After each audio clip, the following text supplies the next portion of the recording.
What's up everybody, Damon here, and in today's gaming news, Naughty Dog is apparently done with Uncharted, The Last of Us Part 3 is up in the air, and Dead Space can be rated E for everyone if you want it to be. This is your daily fix.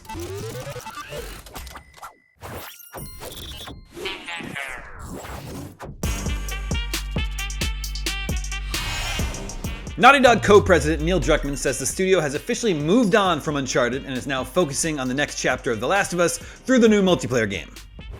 In an interview with BuzzFeed, Druckmann explained that Sony doesn't pressure Naughty Dog into creating a sequel just because the game is successful, and that the publisher has been very supportive in letting the studio follow its passions. He said, "For us, Uncharted was insanely successful. Uncharted 4 was one of our best-selling games, but we were able to put our final brushstroke on that story and say that we're done, we're moving on."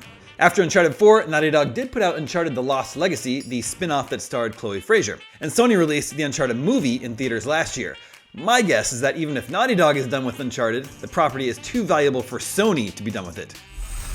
So, what is Naughty Dog working on then? Well, when asked about a potential Part 3 of The Last of Us series, Druckmann noted that Naughty Dog is currently focused on creating a brand new story for the multiplayer game. He said, "We've been pretty open that the next Last of Us game is going to be this multiplayer experience where you'll be able to enter the world of The Last of Us with your friend and get to experience the tension and the brutality of that world, and a brand new story and cast of characters that live in another city that we haven't seen yet in the world of The Last of Us. This is going to be another chapter in the universe of The Last of Us." Naughty Dog showed off new concept art for the multiplayer game earlier this month and teased that more updates will be coming this year. As for a dedicated single-player Part 3, however, Druckmann continued, "Our process is the same thing we did when we did Part 2, which is if we can come up with a compelling story that has this universal message and statement about love, just like the first and second game did, then we will tell that story. If we can't come up with something, we have a very strong ending with Part 2, and that will be our end."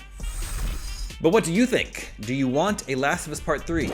Those comments aren't going to write themselves.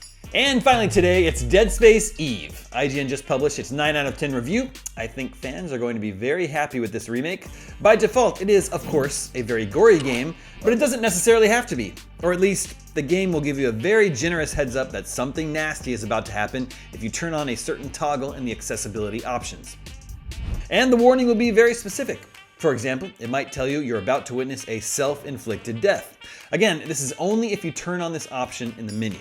There is also the option to hide disturbing scenes, which will blur out all the gory details and spare you from Isaac's death animations.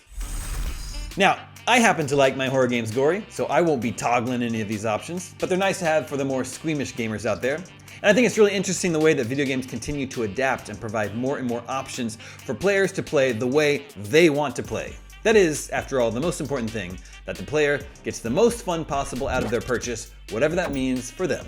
And that is your daily fix for Thursday, January 26th.